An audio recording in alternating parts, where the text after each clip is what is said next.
প্রতিকুর রহমান কিছুদিন আগে যাদের হাতে মার খেলো, সে নির্লজ্জের মধ্যে তাদের হাত দিয়ে পতাকা ধরছে, তার মানে কতটা দৈন্যতা তার হতে পারে রাজনৈতিক, সেটা প্রমাণ দিচ্ছে। আজকে এখানটায় রাতে মহিলাদেরকে কোন পার্টি অফিসে পিঠে তৈরি করার জন্য ডাকা হয়? আমরা তৃণমূল কংগ্রেসেই এইরকম নোংরামি দেখতে পাই। মানুষ তো এই আনন্দপুরে কতজন যে পুড়ে গেল, তাদের ডেড বডি এখনো অবধি ইয়াত্তা পেল না। এদিকে ম্যাডামের এখনো সময় হলো না। কেন? তারা সংখ্যাগুরু হিন্দু সমাজের ছিল বলে তাদেরকে দেখতে গেল না? আজকে যদি এই ঘটনাটা অন্য পক্ষের হতো, তিনি তো শাড়ি না পাল্টেই চলে যেতেন। উনি বাবরি মসজিদের এখানটায় নাম নিচ্ছেন, তারপরে ওনার জেনে রাখা উচিত ভারতের কোনো প্রান্তে এই কলঙ্ক আর মাথা তুলে দাঁড়াতে পারবে না, সেটাও ঘোষিত। যেরকম ওনার কাছে চ্যালেঞ্জ রইল, উনি যদি একখানা ইট গেঁথে একটা দেয়াল তুলতে পারে তো তুলে দেখা। এখন তৃণমূলে সুযোগ সুবিধা দিতে পারবে, কিন্তু তৃণমূলের মতো একটি আনকালচার্ড পার্টি আমাদের সাধারণ বাঙালি বাড়ির যে শিক্ষিত সংস্কৃতিবান বাঙালি পরিবার আছে তাদের সাথে সামঞ্জস্য নয়।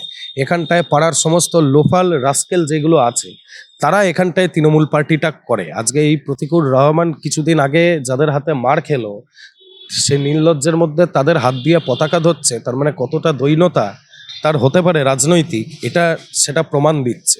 আমাদের এত দৈন্যতার প্রয়োজন নেই। আমরা শাসক বিরোধী ছিলাম, শাসক বিরোধী আছি, আগামী দিনেও থাকবো, এবং প্রধান শাসক বিরোধী হিসাবে ভারতীয় জনতা পার্টি আগামী দিনে এখানটায় সরকার করতে চলেছে। আনকালচার কেন? তৃণমূল তো সাধারণ মানুষের পার্টি। সাধারণ মানুষের পার্টি, এখন সাধারণ মানুষের মধ্যেও এই আনকালচার যে আছে শব্দবন্ধ, এটা তৃণমূল এই গত 15 বছরে মানুষের মধ্যে ঢুকিয়ে দিয়েছে, মানুষের নেচারে। আজকে এখানটায় রাতে মহিলাদেরকে কোন পার্টি অফিসে পিঠে তৈরি করার জন্য ডাকা হয়? আমরা তৃণমূল কংগ্রেসেই এইরকম নোংরামি দেখতে পাই। এই নোংরামি বরদাস্ত করবে না সাধারণ মানুষ, কোমর বেঁধে আছে এদেরকে বোঝানোর জন্য। মাটি মানুষ, মা মাটি মানুষের সরকার, মাদেরকে এখানটায় তাদের সম্মান ভুলিত হচ্ছে, মাটি এখানটায় বিক্রি করে নিচ্ছে। আর মানুষ তো এই আনন্দপুরে কতজন যে পুড়ে গেল, তাদের ডেড বডি এখনো অবধি ইয়াত্তা পেল না। এদিকে ম্যাডামের এখনো সময় হলো না। কেন?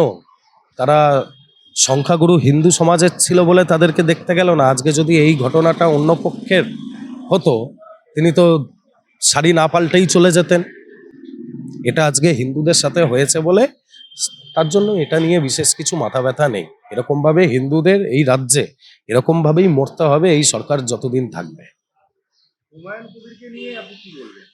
হুমায়ুন কবিরের মতো লোক, এর মতো জেহাদি জঙ্গি লোককে নিয়ে উনাকে রাজনৈতিক লোক বলাটা, মানে আমি যেহেতু রাজনীতি করি আমার বিবেকে বাধে।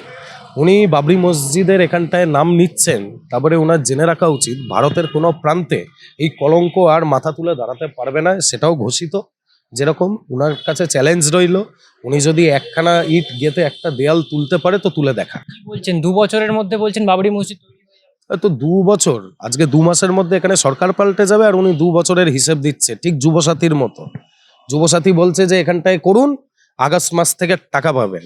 এইসব কথাবার্তা, এই ভাওতামি দিয়ে যে বোকা এতদিন সংখ্যালঘু সমাজদেরকে বানানো হয়েছে, আজকে সংখ্যালঘু সমাজের ভোট এই ভোট ব্যাংক থেকে সরে যাচ্ছে। তারা নিজেদের ভবিষ্যতের কথা, সন্তানদের ভবিষ্যতের কথা চিন্তা করতে শুরু করাতে এইসব আইপ্যাকের টিম এইগুলো স্ক্রিপ্ট দিয়ে করানো হচ্ছে। এইসব মানে খুব জোলো নাটকের নাট্য ব্যক্তিদেরকে এখানটায় পলিটিক্যাল নাটকে নামানো হয়েছে। এদের নাটকে সাধারণ মানুষের মনের কোনো কিছু দাগ কাটতে পারবে না। হিন্দু মন্দির কোথায় করছেন? কালচারাল সেন্টার করছেন।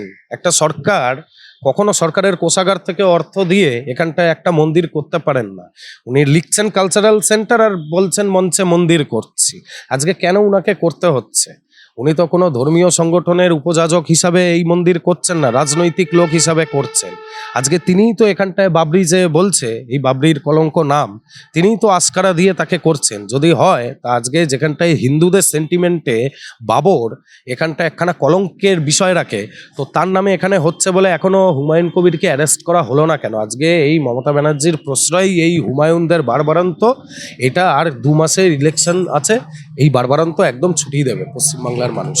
তো তৃণমূল তো সবকিছুই বিজেপি করাচ্ছে। আজকে ইসরায়েলের সাথে ইরাকের যুদ্ধ হচ্ছে, ইরানের যুদ্ধ হচ্ছে, রাশিয়ার সাথে ইউক্রেনের যুদ্ধ হচ্ছে, পাকিস্তানে মসজিদে বোমা ফেটে যাচ্ছে, বালোচ লিবারেশন আর্মি বোমা ফাটাচ্ছে, বাংলাদেশে নিজেরা মরছে, সবই তো বিজেপি করাচ্ছে আর আরএসএস করাচ্ছে। তৃণমূল আসলে ভয় পেয়েছে এই এসআইআর এর পর ওদের যে ভোট ব্যাংকগুলো ছিল, এই জালি এই রোহিঙ্গা বাংলাদেশিগুলোকে ধরে ধরে এখন এখানটায় চিহ্নিত করা হয়েছে, তাদের ভোটার কার্ড থেকে বাদ দেওয়া হয়েছে। তাই ম্যাডামের মাথার যে স্বাভাবিক মানসিক সন্তুলন সেটা বিগড়ে গেছে। উনি এরকম ভাট আরও বকবেন, ওনার ভাটে আর কোনো কাজ হবে। যাদবপুর এবার পরিবর্তনের পক্ষে রায় দেবে ভারতীয় জনতা পার্টি, একমাত্র শেষ বিকল্প। সাধারণ যাদবপুরের এখানটায় বাংলাদেশ ফেরত রিফিউজি যে পরিবাররা আছে, তারা বাংলাদেশে নরসংহার দেখেছে হিন্দুদের সেই দিনে, আজকেও তাদের সেই ক্ষত দগদগে আছে। সেই ক্ষতর ওপর প্রলেপ দেওয়ার জন্য একমাত্র ভারতীয় জনতা পার্টি এখানটায় সঠিক।